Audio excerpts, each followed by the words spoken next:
اعوذ باللہ من الشیطان الرجیم بسم اللہ الرحمن الرحیم۔ سورۃ الاحقاف،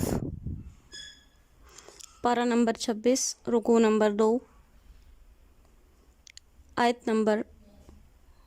18۔ اولئک الذین، یہ وہ لوگ ہیں، حق علیہم القول، جن پر بات ثابت ہو چکی ہے عذاب کے معاملے میں، فی امم، ان فرقوں کے ساتھ، قد خلت من قبلہم، جو ان سے پہلے گزر چکے، من الجن والانس، جنات اور انسانوں میں سے۔ یعنی یہ وہ لوگ ہیں کہ ان سے پہلے جن و انس کے ساتھ جو عذاب کے معاملے ہوئے، یہ بھی انہی عذاب کے معاملوں میں ان کے شریک ہو گئے۔ انہم کانوا خاسرین، بے شک وہ تھے خسارے میں پڑے ہوئے۔ وَلِكُلٍّ، اور ہر ایک فرقے کے لیے، درجات، کئی درجے ہیں، مما عملوا، اپنے کاموں کی وجہ سے، وَلِيُوَفِّيَهُمْ أَعْمَالَهُمْ، اور تاکہ پورے دے ان کو ان کے کام، وَهُمْ لَا يُظْلَمُونَ، اور ان پر ظلم نہ ہوگا۔ وَيَوْمَ يُعْرَضُ الَّذِينَ كَفَرُوا، اور جس دن لائے جائیں گے کافر، عَلَى النَّارِ، آگ کے سامنے، اذهبتم طیباتکم، ضائع کر دیے تم نے اپنے مزے، فی حیاتکم الدنیا، دنیا کی زندگی میں، واستمتعتم بها، اور تم ان سے فائدہ اٹھا چکے۔ فَالْيَوْمَ تُجْزَوْنَ، آج سزا پاؤ گے، عذاب الہون، ذلت کے عذاب کا، بما کنتم تستکبرون، اس کے بدلے جو تم تکبر کیا کرتے تھے، فی الارض، زمین میں، بغیر الحق، ناحق طور پر، وبما کنتم تفسقون، اور اس وجہ سے جو تم نافرمانی کیا کرتے تھے۔ صدق اللہ العظیم۔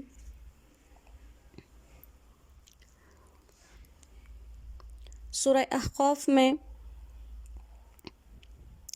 آخرت سے متعلق مضامین کا تذکرہ تھا اور توحید کے متعلق تذکرہ تھا، جس کے لیے آپ صلی اللہ علیہ وسلم کی نبوت کا تذکرہ کیا گیا، اور اس کے ساتھ ساتھ جو آپ کے ماننے والے ہیں ان کا بھی ٹھکانہ ذکر کیا، اور جو نہ ماننے والے ہیں ان کا بھی ذکر کیا، اور اسی کے ماتحت دو قسم کی اولادوں کا واقعہ بیان کیا۔ پہلی وہ اولاد کہ جو خود بھی نیک ہے اور اپنے ماں باپ کے لیے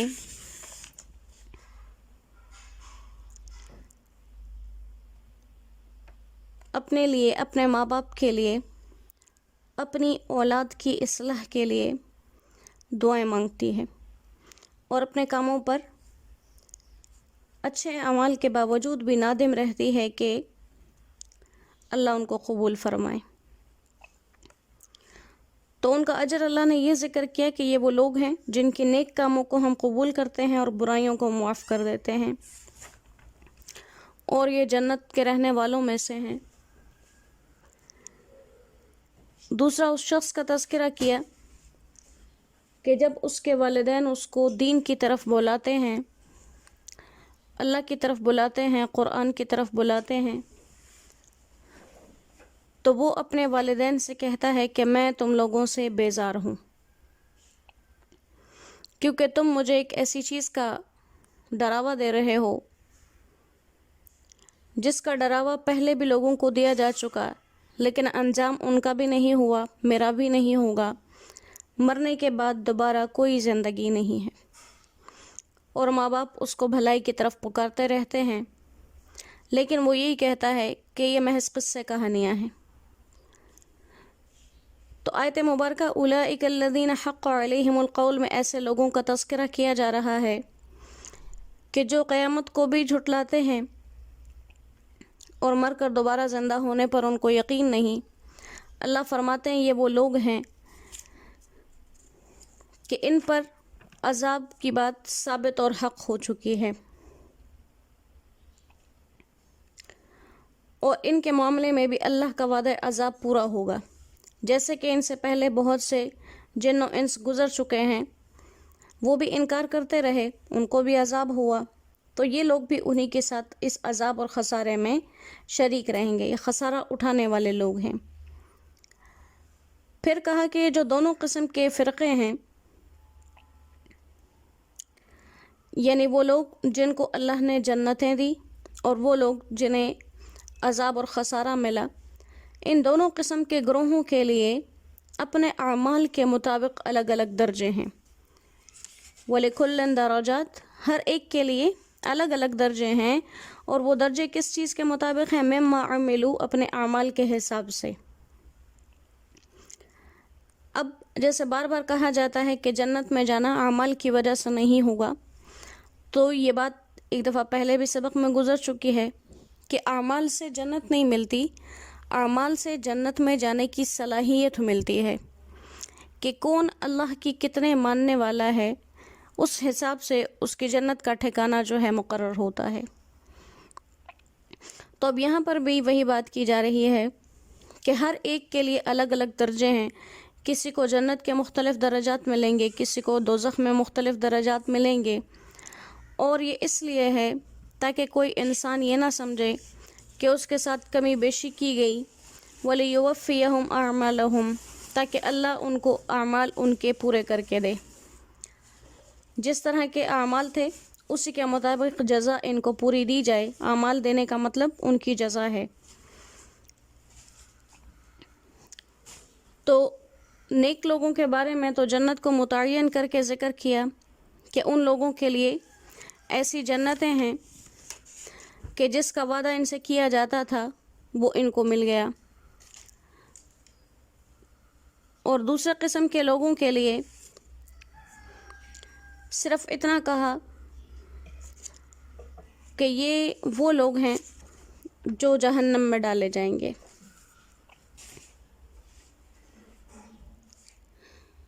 یہ نہیں کہا گیا کہ متعین طور پر کہاں ڈالے جائیں گے، عذاب میں تو ہوں گے لیکن کس کس صورت میں گرفتار ہوں گے، آگے اس عذاب کو ذکر کر رہے ہیں۔ پہلے ہلکا سا ذکر کیا، آپ تفصیل سے تذکرہ کریں گے کہ وَيَوْمَ يُعْرَضُ الَّذِينَ كَفَرُوا عَلَى النَّارِ، وہ دن یاد کرنے کے قابل ہے جس دن یہ آگ کے سامنے لائے جائیں گے، اور ان سے کہا جائے گا کہ اذهبتم طیباتکم فی حیاتکم الدنیا، تم نے اپنی لذت کی ساری چیزیں دنیا میں ہی استعمال کر لی، اور اب یہاں تمہارے لیے کچھ بچا نہیں۔ تو کفار سے خطاب ہے کہ تم نے جتنے دنیا میں اچھے کام کیے تھے ان کا بدلہ بھی تمہیں دنیاوی نعمتوں کی صورت میں مل گیا، اب آخرت میں تمہارا کچھ حصہ نہیں ہے۔ تو یہ خطاب کفار کو مخاطب کر کے کیا گیا ہے، جس سے معلوم ہوتا ہے کہ ایمان نہ لانے کی وجہ سے ان کے جو نیک اعمال تھے وہ اللہ نے قبول نہیں کیا آخرت میں، اور آخرت میں ان کی کوئی قیمت بھی نہیں لگی، لیکن دنیا میں ان کو اللہ بدلہ دے دیتے ہیں۔ لہٰذا کفار اور فجار کو جو مال دولت دنیا میں ملتی ہے وہ ان کے وہ اعمال ہوتے ہیں جو یہ سخاوت، ہمدردی، سچائی، دیانتداری وغیرہ کی صورت میں کرتے ہیں، اور مومنین کے لیے یہ حکم نہیں ہے۔ اگر مومنین کو دنیا میں کوئی نعمت ملتی ہے تو وہ آخرت کے حق سے بھی محروم نہیں رہتے، یہ اللہ تعالیٰ نے مومنین پر احسان کیا ہے۔ اور کہا کہ تم اپنی طیبات کو، اپنی بہترین جو تمہارے فائدے کی چیزیں تھیں ان کو دنیا میں برت چکے، تو اسی وجہ سے حالانکہ یہ خطاب کفار سے تھا لیکن بات اتنی بڑی کی گئی کہ تم نے اپنی بہترین چیزیں دنیا میں استعمال کر لی، تو اس پر آپ صلی اللہ علیہ وسلم، صحابہ، تابعین سب نے دنیا کی لذتوں کو ترک کرنے کی عادت بنا لی تھی، اور آپ صلی اللہ علیہ وسلم نے حضرت معاذ رضی اللہ تعالیٰ عنہ کو یمن بھیجتے وقت یہ نصیحت کی کہ دنیا کے عیش و عشرت سے پرہیز کرتے رہنا، اور اسی طرح حضرت علی کرم اللہ وجہہ کی روایت ہے کہ آپ صلی اللہ علیہ وسلم نے فرمایا جو شخص اللہ سے تھوڑے رزق پر راضی ہو جائے اللہ تعالیٰ اس کے تھوڑے عمل پر راضی ہو جاتے ہیں۔ تو یہ تو ان کا قول ہے، اور اس کے برعکس سمجھ لیں کہ جو تھوڑی چیزوں پہ راضی نہیں ہوتا اللہ پھر اس کے تھوڑے اعمال پہ بھی راضی نہیں ہوتا۔ تو یہ خطاب کیا جا رہا ہے کفار سے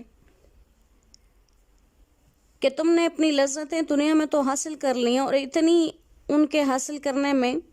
تم مصروف ہو گئے کہ ان میں پڑھ کر ہمیں ہی بھول گئے، لہٰذا تمہیں آج اس کے بدلے یہ آگ اور ذلت، یہ ملامت اور یہ پھٹکار مل رہی ہے کیونکہ تم دنیا میں ناحق تکبر کیا کرتے تھے۔ اور تکبر کی جو تعریف بیان کی جاتی ہے وہ یہ ہے کہ انسان حق بات سے منہ موڑے، یہ تکبر کی سب سے بڑی علامت ہے، یہ سب سے بڑی تعریف ہے کہ تکبر ہمارے ہاں تو تکبر اسے کہتے ہیں کہ کوئی انسان امیر ہو جائے تو اپنے سے غریبوں سے بات چیت نہ کرے، یا لباس پہنے تو اس پہ فخر کرے، اپنے نام نسب پر فخر کرے۔ لیکن تکبر اصل میں وہ تکبر ہے جو انسان کو ایمان لانے سے روک کے رکھے۔ تو لہٰذا تم نے وہ تکبر کیا، ایمان سے باز رہے، اس وجہ سے تمہیں دائمی عذاب ملا، اور تم اللہ کی نافرمانیاں کیا کرتے تھے، کبھی کفر کی صورت میں، کبھی لوگوں پر ظلم کی صورت میں، تو اس کے بدلے اللہ تعالیٰ نے آج تمہیں یہاں پر ذلت دے دی۔ جیسے ایک حدیث مبارکہ کے اندر بھی کہا جاتا ہے کہ دنیا میں جو لوگ تکبر کیا کرتے تھے وہ قیامت میں بالکل حقیر جسم کے ساتھ، بالکل چھوٹے وجودوں کے ساتھ حاضر کیے جائیں گے، کیونکہ تکبر میں انسان اپنے آپ کو بڑا سمجھتا ہے، تو اللہ تعالیٰ اس کی سزا میں ان کو بالکل حقیر اور ذلیل کر کے قیامت میں پیش کریں گے۔ اللہ کریم ہمیں ان تمام چیزوں سے اپنے حفظ و امن میں رکھے، اور بہت بابرکت مہینہ ہے جو چل رہا ہے، اس کی برکتیں سمیٹنے کی اللہ ہمیں توفیق عطا فرمائے، اس کے ہر لمحے کو قیمتی بنانے کی اللہ ہمیں توفیق عطا فرمائے، اور جتنے بھی اللہ تعالیٰ نے حق کے راستے رکھے ہیں ہمیں ان تمام پہ چلنے والا بنائے، اور جتنے باطل راستے ہیں اللہ ان سے ہماری حفاظت فرمائے۔ اپنے اس پاک کلام کے ساتھ اللہ تعالیٰ ہمارے تعلق کو ہر دن مضبوط سے مضبوط تر بناتے جائیں۔ یقیناً یہ اللہ کے لیے کچھ مشکل نہیں ہے، چاہے ہمارے حالات اور واقعات ایسے نہ ہوں، لیکن اللہ اگر قبولیت عطا فرما دیں تو کوئی چیز پہ رک نہیں سکتی۔ وما علینا الا البلاغ وآخر دعوانا ان الحمد للہ رب العالمین۔ السلام علیکم ورحمۃ اللہ وبرکاتہ۔